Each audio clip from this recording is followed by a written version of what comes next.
Hola, jo sóc la Belén i ell és l'Ivan. Vivim a aquesta casa, vivim amb 3 gossos, el Soni, la Nit i el Wiki, i amb un gat que es diu Logan. La nostra història comença a la nostra feina, que ens vam conèixer.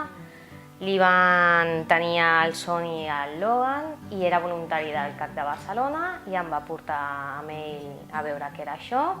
I en una animalada vaig conèixer el Wiki, que em va llepar la cara i vaig pensar que s'havia enamorat de mi, però resulta que li feia a tothom, però bueno, la cosa és que jo em vaig enamorar d'ell i el vaig adoptar.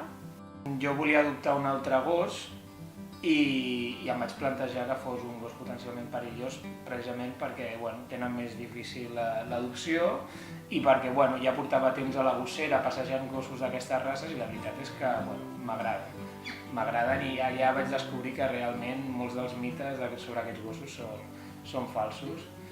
La Nit la vam adoptar amb aproximadament 3 mesos, si no recordo malament, 3 i mig. I va ser trobada al carrer en una bossa d'esport al costat d'un contenidor. Si hagués de definir a la Nit amb 3 paraules, doncs són divertida, carinyosa i efusiva. I jo, si hagués de definir el Wiki amb 3 paraules, seria equilibrat, tranquil i gordo d'espíritu. Tant els 3 gossos com el gat, quan estan a casa, són molt tranquils. El que més els agrada és prendre el sol a la terrassa. Hi ha un moment del dia que es posen a jugar entre ells, però són supertranquils. La gent aquí al barri ja ens coneix i molts que tenen gossos es paren perquè juguin, acariciar-los, perquè aquesta sobretot és molt carinyosa i li encanta jugar amb els nens, amb la gent.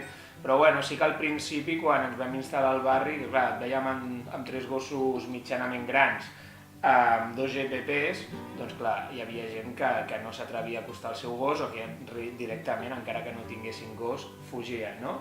Ara amb el temps això ha millorat i la gent s'acosta i els coneix gairebé tot el barri perquè es fan estimar.